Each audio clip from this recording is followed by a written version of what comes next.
Director, was Agent Peter Strzok the former deputy head of counterintelligence at the FBI?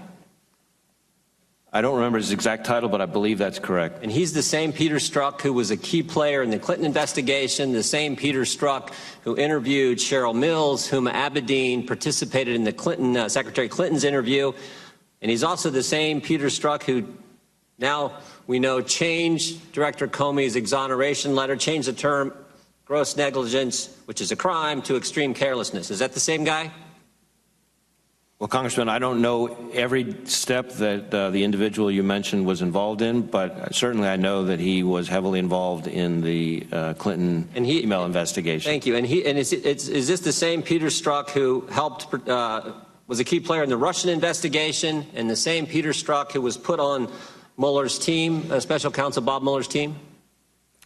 I certainly know that he was working on the special counsel's investigation. Whether or not he would be characterized as a key player on that investigation, that's really not for me to say. And the same Peter Strzok that we learned this past weekend was removed from the special counsel team because he exchanged text messages with a colleague at the FBI that displayed a pro-Clinton bias.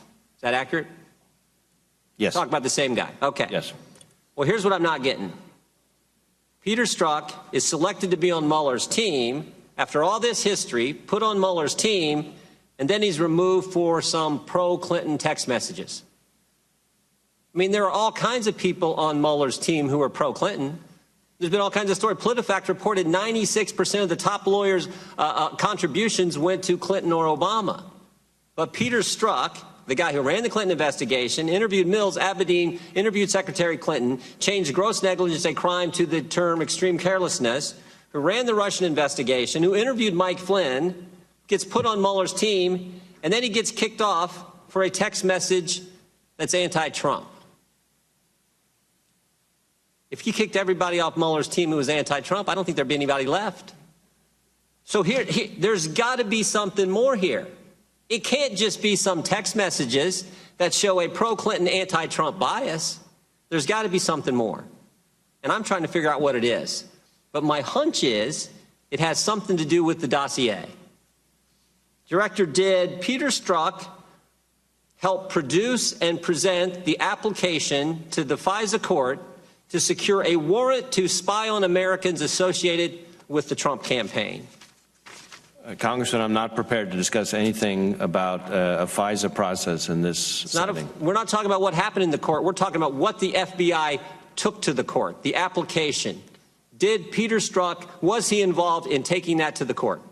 I'm not going to discuss in this setting anything to do with the FISA court applications. Well, let's remember a couple things, Director. And I know you know this. We've all been made aware of this in the last few weeks. Let's remember a couple things about the dossier. The Democrat National Committee and the Clinton campaign, which we now know were one and the same, paid the law firm, who paid Fusion GPS, who paid Christopher Steele, who then paid Russians to put together a report that we call a dossier full of all kinds of fake news, National Enquirer garbage. And it's been reported that this dossier was all dressed up by the FBI, taken to the FISA court, and presented as a legitimate intelligence document, that it became the basis for granting a warrant to spy on Americans. And I'm wondering if that actually took place. It sure looks like it did. And the easiest way to clear it up is for you guys to tell us what was in that application and who took it there. Congressman, our staffs have been having extensive interaction with both intelligence committees on our interaction with the FISA court, and I think that's the appropriate setting for those questions. Here's what I think, Director Wray.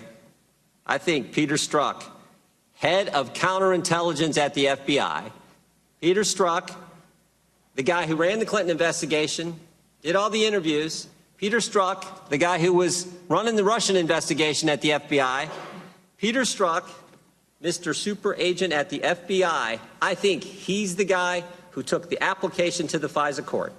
And if that happened, I mean, think if this happened, if you had the FBI working with a campaign, the Democrats' campaign, taking opposition research, dressing it all up and turning it into an intelligence document and taking it to the FISA court so they could spy on the other campaign, if that happened, that is as wrong as it gets. And you know what?